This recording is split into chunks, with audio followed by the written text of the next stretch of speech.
Okay, so hello everyone. Thank you for coming. Uh, uh, First of all, let me introduce myself. So my name is Andrii. I am CEO in Dusha Foundation. Uh, so our core mission is promoting culture and art. So basically, we are doing a lot of art workshops, doing some sport events where people integrating.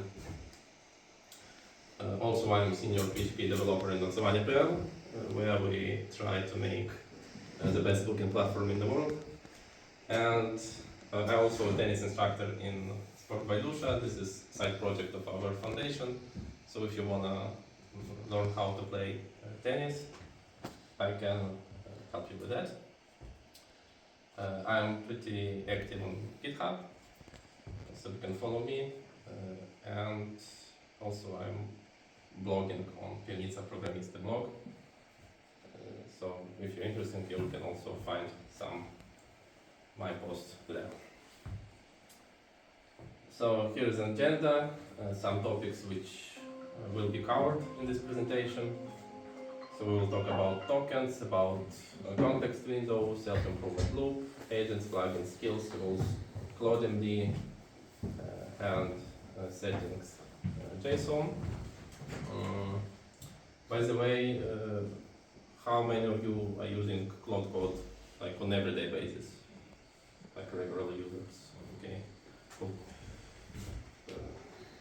So let's start. So the first point, the first few slides will be a little basic because I wanna like every one of us will be on the same page.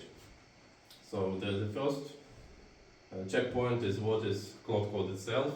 Is it like LLM or is it AI agent? Maybe it's a bot or a tool.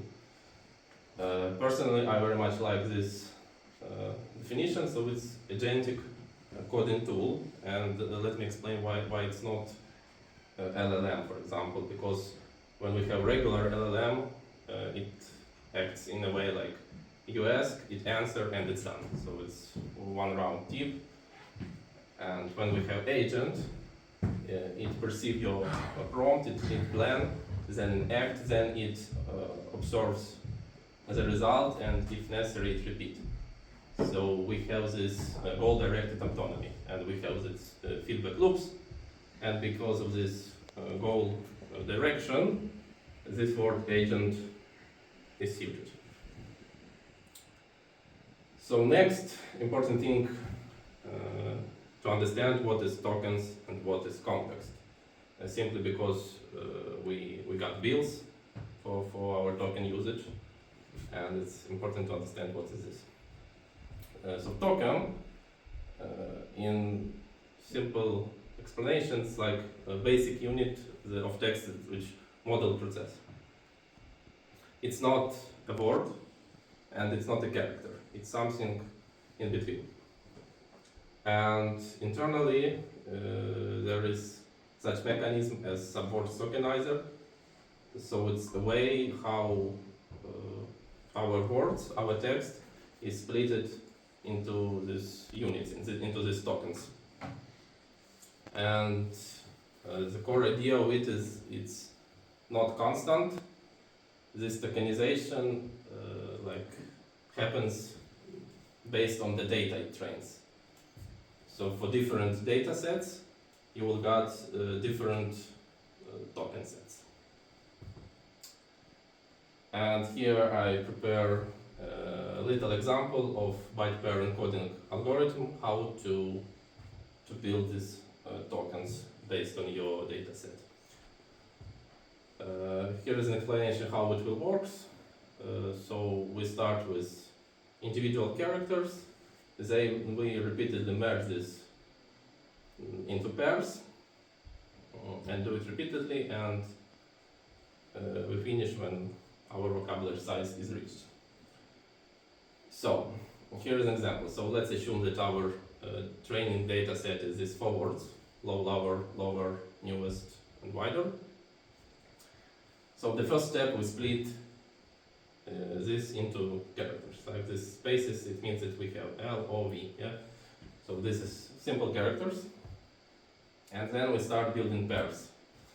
So we have two pairs with LO, the same two with OV, two with VE, and so on. So what's going next? Next we see that we have something which is called type. Yeah, so we have this pair is 2 times and this pair also 2 times. So according to the algorithm, it picks the first pair and merge it. So now we have this set. So this is already merged, LO, and next we have characters as we had it in the beginning. So we do this operation again. Again we see that here creating a new pair, LO and V. Again it's merged. Again, take your seat please. Again we do this separation.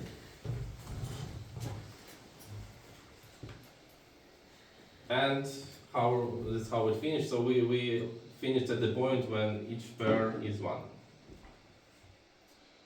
And this is what we got at the end. So we got individual characters and we got tokens from this dataset. And now, if I will send, for example, lower to my LLM, which was trained on this dataset, it will be count like 2 tokens, low and here. Also, you can check yourself on some tools, for example, like Anthropic Tokenizer. So here, for example, my name, Andrii, and it will be counting as 3 tokens. And for example, for each will be counted as 1 token. It all depends how often this word meets in your data set. So because of that, English language is more efficient than some other because there is a lot of more information in English than in other languages. So it's all about cost because we got our bills for the using based on tokens. Large files simply means more tokens, and often code is token dense because we have some irregular naming, we have a lot of camel case, we have a lot of simple symbols like brackets, arrows, and things like that, and each of them is counted like 1 token.